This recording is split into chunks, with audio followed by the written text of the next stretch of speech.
TC, everybody in this area is psyched for baseball. So true. And it brings back memories of what was that? I guess it was 2008. Yes. When Philadelphia won the World Series, yes. and we were totally caught up in it. Totally into Charlie it. Manuel was a regular guest. Well, because our radio station was the home of, and so it was just extraordinary. John Brazier. Oh, yeah. With the director of Fun and Games. And I remember driving Charlie. I remember driving Charlie Manuel to the ballpark with his significant other in a car that was provided to me by a sponsor. It was a Jaguar. I remember that. I remember driving Charlie down the Schuylkill Expressway, and I had him sign the visor of the car. In a Sharpie. Where's that car? Where is that car? Where's that visor? That's how caught up in it we were. Right. Well, you signed the visor of a Jaguar that's not mine. Right, because that makes sense.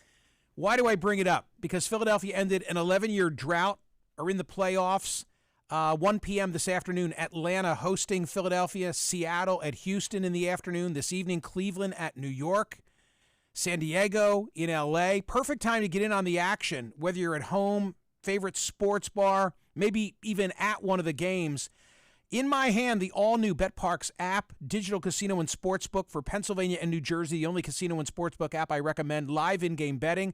Bet all your favorite sports, play all your favorite casino games for real money. Download it on the App Store, Google Play Store, or at betparx.com. Got to be 21 and in Pennsylvania or New Jersey. Gambling problem, call 1-800-GAMBLER. Time now for the headlines from Smerconish.com, the newsletter. Yesterday, 10,893 votes cast. Who was worse? Senator Tommy Tuberville or Kanye West? 78% said Tuberville. 78% said Tuberville. 21% and change said Kanye West. Kanye West locked out of his Twitter and Instagram accounts. You remember his comments, I'm going to go DEFCON 3 on Jews. Horrible. If we were playing muzzle meter rules, he'd be getting a 10. Tuberville, now having been blasted, by the way, by the NAACP, for his comments, what did he say? He said, and I'm paraphrasing, but he said, reparations would be for the people who commit the crimes. Essentially saying, hey, it's the blacks who commit the crimes. And now they want to give them reparations? I mean, that was the gist of what he was saying at that Nevada rally on Saturday night attended by former President Donald Trump. NAACP President Derek Johnson on Monday accused Tuberville of spreading dangerous rhetoric after the senator claimed Democrats want reparations for minorities because they are pro-crime. Senator Tuberville's comments are flat out racist, ignorant, and utterly sickening, Johnson said in a statement on Monday. The mistake that I made yesterday in the poll question, even though I talked about 3 incidents, I limited the poll question to 2, Kanye and Tuberville. One is the mogul. The other is the United States Senator. The third incident pertained to the Los Angeles City Council and the words of their president, among others, 4 Hispanics participating in a conversation, presumably about redistricting, but revealing racial politics and racism at its worst. And although, TC, I discussed the story and I went into specifics and I played the audio, I didn't make it one of the items on the list. And I wish that I had, because it's worse than Tuberville and Kanye West. And now the issue is, and I totally missed this initially, the council president, whose name is Nuri Martinez, and she said the worst of it. Here, I will quote from LAist, which is a public radio affiliate in Los Angeles. Here's their coverage, and then I'll make an observation. Nuri Martinez announced her resignation this morning from her post as Los Angeles City Council president following the release on Sunday of recordings of racist remarks she made in a meeting last October during a conversation between 2 other Latino council members and LA Labor Federation president. Her full statement, released just after 10 a.m., this would be West Coast yesterday, so after I was off air. I take responsibility for what I said, and there are no excuses for those comments. I am so sorry. I sincerely apologize to the people I hurt with my words, to my colleagues, their families, especially to Mike, Sean, and your son. As a mother, I know better. I'm sorry. I'm truly ashamed, etc., etc., etc. I am resigning as president of the Los Angeles City Council. And, of course, the worst of what she had to say is that she called the black son of a white council colleague a monkey. So I read the statement. I mean, the words indefensible, what she said, despicable. But when I first read the apology, I thought, well, at least she's owning it. At least she's saying, I have no excuse. I beg forgiveness. I've got to work hard to win your trust. And I reread it. I'm like, ooh, wait a minute. She's resigning as president of city council. She's not resigning her gig. I was so astonished when you pointed that out. I absolutely totally got by missed me. it. Absolutely missed it. I thought she was out. I thought she was throwing herself on her sword, apologizing profusely, and saying, "I'm out of here." Yeah. Instead, she's like, "Okay, I'm stepping off the throne and back into the council." Yeah, I'm thinking to myself, at least she didn't say, to the extent I offended anyone. No, it was a good apology. A good apology. For how apologies go. No apology is going to make up for what she said. Agree with that. But the best she could do was that apology. Right. But then she didn't resign. She didn't actually resign. She just stepped down from being president. She still has her job as of now. TikTok. So print edition of the New York Times on this today. Look at that. Written with more. Yeah, look how big the story is. Yeah. I should have made this my poll issue yesterday. Hey, we played the audio. We talked about it. It was a big part of yesterday's program. You're like beating yourself up about this all morning. I know. So here's the New York Times, written with more precision. Two-person byline, Dateline, Los Angeles, where I will be at the end of the week, by the way. That's true, you will. The president of the Los Angeles City Council stepped down from her powerful leadership role on Monday after a leaked audio recording revealed racist and disparaging remarks that she had made about the black child of a white fellow council member and about indigenous immigrants in the city's Koreatown neighborhood. Quote, I take responsibility for what I said, and there are no excuses for those comments, Nuri Martinez, the council president, said in a statement on Monday announcing she would resign from the leadership role, but not from the body. As a mother, I know better. I'm so sorry. I'm truly ashamed. And then it goes on to provide additional background. Actually, I'm going to read this because it's a complicated story. I mean, at its core, it's racism. just racism. Yeah, but the players and what are they talking about? Absolutely. Who's this guy and where does she fit in? Voices, you're not looking at video. I get it.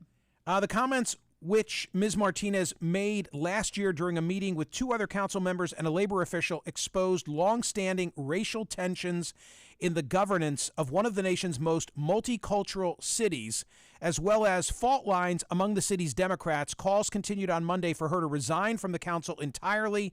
In the profanity-laced recording, a copy of which was obtained by the New York Times, first reported in the LA Times on Sunday, Martinez, who is Latina, compared the black child of a white council member to a changuito, Spanish for little monkey. She also called for the Oaxacan immigrants living in Koreatown short, little, dark people. And at another point, and I think equally reprehensible with regard to the district attorney, George Gascon says, F him, he's with the blacks. So it is just all about, come on. Yeah, who's got power? Is it us, the Hispanics? Is it the blacks? Is it the whites? Is it the Jews or the Muslims or the Catholics? And I said and have said, I said this yesterday, I say again today, what separates L.A., I think, from every other big city in the country is that here there's tape. This is the way. I'm not defending it, of course not, but I think this is the way things take place. Well, I know things and take voters place too. But wait, with coarse language, and I mean, obviously, behind every scene, there's things like that. But do you think the racism? You think that much? I think that the words don't get spoken. Yeah. But the thoughts exist and are acted upon. That's such a shame. That is what I believe. I hope, and I hope that I'm wrong. Well, you're obviously not wrong, because listen to that. Today, poll question. Should NATO and the U.S. arm Ukraine with long-range missiles. Hey, you saw Kyiv and many other cities were struck yesterday and into today because Putin has the power to send his missiles long-range. Now, up until now, the U.S. and NATO have held back what we give Zelensky out of fear that he'll attack Moscow. And if he does, then it's a full-out World War III. In light of Putin's recent attacks in response for the taking out of that Crimean bridge, now what do you think?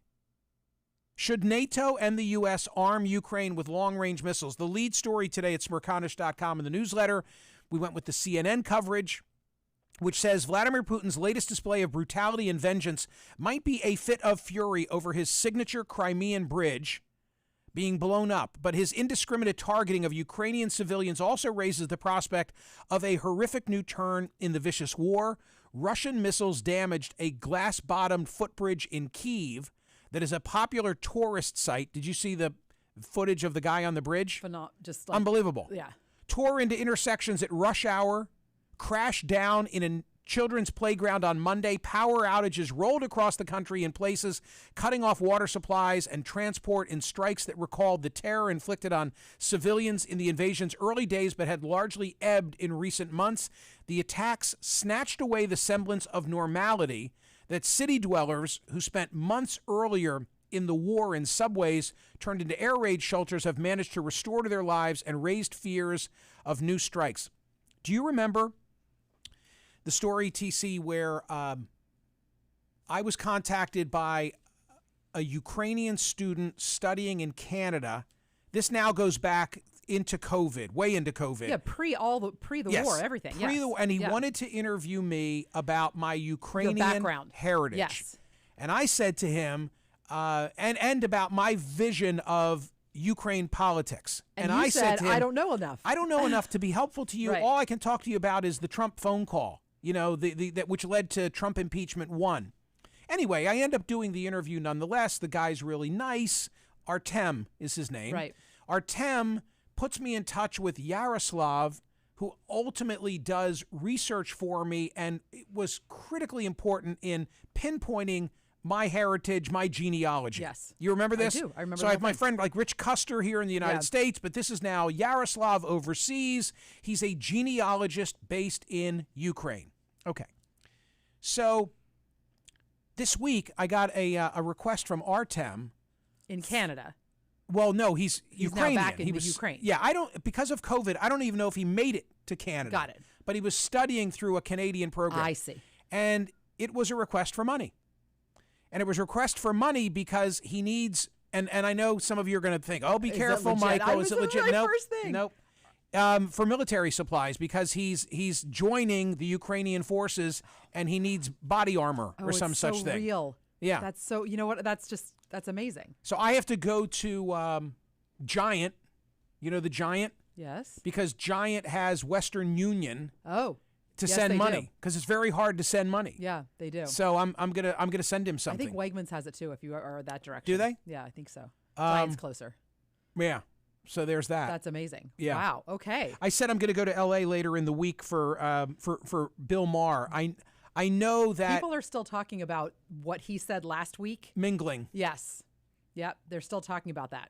So it's like the connection to what I said Friday morning at the Unconvention, and then what he said Friday night is really but amazing. I think it's a good time for you to be on. Who are you? Do you know the Yes. lineup? Now I know everything.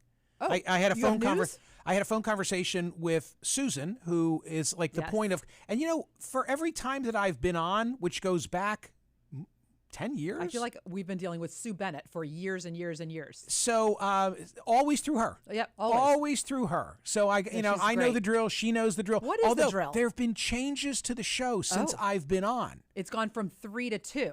It's significantly different because it used to be Bill does an opening monologue, comedy routine. Yeah.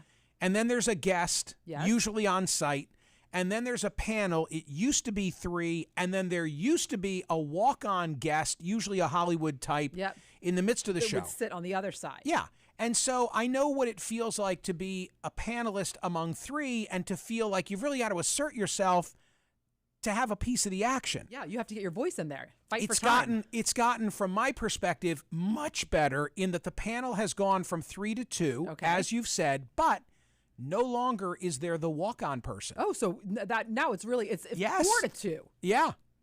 Wow. Truly. So now there'll be opening guests. Oh, we're just going to hear a lot from panel of 2. you. Chatty. And then, Get in there. Bill does another, new rules. Take notes from me. And then we do the overtime as well, where you Nice. sit there and you respond to Yeah. people who are via the internet. Okay, so anything else you want to like process? No, you know procedure, what? I think I know who's on. topics? I know who's the topics. It's timely. like It's like us. You know what? It's like us with CNN. Yeah. Like, does it really matter what we tell Catherine or what Catherine tells Today? us on Wednesday? No, No. definitely not today. No, definitely not Tuesday, but much less Wednesday. You just But don't know. But he has to plan like the new rules and stuff. He has Oh, to yeah, plan but I all have that. nothing to do with that. No, I know. Okay. The thing that matters to me are what will be the political subjects. Sure. So Yeah, but you no, can I'm not. talk about I'm not it. You going can talk about it I'm not today. going to tell you who's on. I'll tell you tomorrow, Is it listed? Can I find out? probably, but don't look it up. I'm sure it is. They used to at the end of the prior week say, Promote. "Here's who's coming." Right. I don't think they do that anymore. Are you watching the new Game of Thrones? I didn't watch the old Game of Thrones. Got to get into that. Washington Post has a piece that is worthy. It's from the Washington Post magazine. What happens to America if Trump wins again? So the reporter in this case goes out and interviews a lot of political types and academics and so forth and tries to game out. I'll give you one example. Because Donald Trump didn't think he was going to win, no one took seriously any of Chris Christie's transition planning, and they threw the binders out when Trump was elected. But this time around, the people who surround him, a la the Federalist Society, in the way that the Federalist Society keeps track of judges and credentials and records, and when they get a president like Trump, who's a Republican/conservative, they're able to say, here's the menu. These are the people. We've vetted them. You're ready to go. And then he's able to say, I'll take, a number 10 with snow peas. So same thing is being done by people in the Trump orbit so that they will know and hit the ground running with loyalists and people who will achieve what they want. It will not be as slipshod. I mean, in the end, that doesn't mean it's going to be a better presidency. You might want to worry more because they're more sophisticated about carrying out their agenda. It will not be as seat of the pants. That's what I took away from the piece, which I thought was great. Debate last night from Ohio. I watched a lot of it. Did you? Yeah, Tim Ryan and J.D. Vance. What was the vibe? It's interesting. I mean, J.D. Vance ought to win that race, but it's a very close race, and Tim Ryan is good on his feet. And Tim Ryan, what I respect is he's trying to win it as an independent Democrat. He's trying to win it well. Let us remember he's the guy who, ran against Nancy Pelosi for speaker. That didn't turn out so well for him. What did he say? Ohio needs, we put this in the headline for the newsletter, Ohio needs an ass kicker, not an ass kisser. Hey, that was a line straight from Donald Trump. Good takeaway line. Yeah. Good takeaway line. Also, story about Doug Mastriano, the Republican running for governor of Pennsylvania, did an interview with Dick Morris. Dick Morris still has a gig? Who knew? I had no idea. I saw the headline Morris, and I was like, that can't be Dick Morris, is it? And it was. Do you remember? Wasn't he? Do you remember that when I left terrestrial radio, they thought we need a name? Because let's face it. Can we just say they always think that? Let's face it. I with your able assistance, had built the show into something that was a ratings and revenue generator. Yes, it was. And they were very nervous. Like, what are we going to do? And their solution was Dick Morris. Right. Dick Morris. How'd that go? That did not last so long. So there's he was in town. He was in town for that time. Oh, and they also Dave Scalish went up and wired his did he? Central Park I couldn't apartment remember. or some Okay. such thing. I don't think he came to town that often. Okay. So the story is about how he told Dick Morris, Mastriano, the Republican running for the very MAGA candidate running for governor, he told Dick Morris that he needs to win the election for Trump to come back in 2024 because he gets to appoint the Secretary of State, which is what scares the crap out of everybody. Funny, just a total tangent. Yesterday, I was in the Smerch merch warehouse. Oh, I know. You know why I know? my Instagram account. I saw it on Instagram. Yeah, signing books again. Yeah, I haven't, the old days. I haven't signed a few hundred copies of Talk in years. By the way, you changed what you wrote on it. We discussed like yesterday. that? I like it very much. So I have a horrible signature. Right. And I feel guilty if people are buying an autographed book on the new website. And you feel like it's a scribble. So I added a little message. Yeah, you did. For everybody. And I like it. But anyway, in the warehouse, after I signed the books, I go into the warehouse where they've got they're selling vinyl records and they're selling all these products. And then here are my tumblers and coffee mugs and cigar cutters and hats. And so one of the guys giving me the tour said, what's the deal with Mastriano? Is he really going to get to a point, a Secretary of State? And I said, well, yeah, that's the role of a governor. I just thought it was really funny. This was top of mind for the guy in the warehouse. Well, because you've never thought of that as something that is consequential in an election. Do you know what I mean? That's not, it's all of a sudden, in his mind, in Doug Mastriano's mind, a very big deal. And then it shouldn't be. It shouldn't be. Final thought, if I may. We didn't get through many of the headlines, did we? No, we really didn't. So Smerconish.com. The New York Times today, see how big that is in the print edition? Oh, yeah. Big story about Mastriano and Shapiro. Mastriano is the focus of it. Headline, outcry over anti-Semitic signals shapes a key Pennsylvania race. Some of the vote, it talks about how in the Jewish community there's great trepidation about Mastriano because of some of his comments and actions. Many feel that he's anti-Semitic. Some of those voters have recoiled from Mastriano's opposition to abortion rights under any circumstance or from his strident election denialism, but the race between Mastriano, a state senator, and his Democratic opponent, Attorney General Josh Shapiro, a Jewish day school alumnus who features challah in his advertising, and then it goes on to talk a little bit more about the two of them. The point I wanted to make is one of the controversies surrounding Mastriano as it relates to people who are Jewish is the fact that Josh Shapiro's kids, I'm not going to name the school because it's not named in the story, but Josh Shapiro's kids go to a school that you know well. I've spoken at the school. I know the school. You know the school because it's close to us, of course. But also because our first not our first. Maz was our first. But you remember when Josh Belfer. I do. Josh Belfer was an intern for me in the 8th grade. I've talked about him before. Today, he's a physician. I think he's doing a fellowship. And he's married. And he's married. He's married. It's his school. So every time I read about this controversy, all I can think of is when Josh was there, and our Josh, not Josh Shapiro, right? Our Josh. And he was this wonderful, wonderful intern. And now Mastriano's saying that this is a school for privileged, exclusive, elite kids, and some are reading it as a code for Jewish, right, which it is, but this has become fodder in the controversy surrounding Mastriano. All I can think of is I'm for Josh Belfer. If Josh Belfer runs for governor, I will be voting for him. Same. Ladies and gentlemen, go vote as to whether we should give long-range missiles to Ukraine in the war against Russia. Read all the headlines, subscribe at Smerconish.com, and enjoy yourself at the all-new website.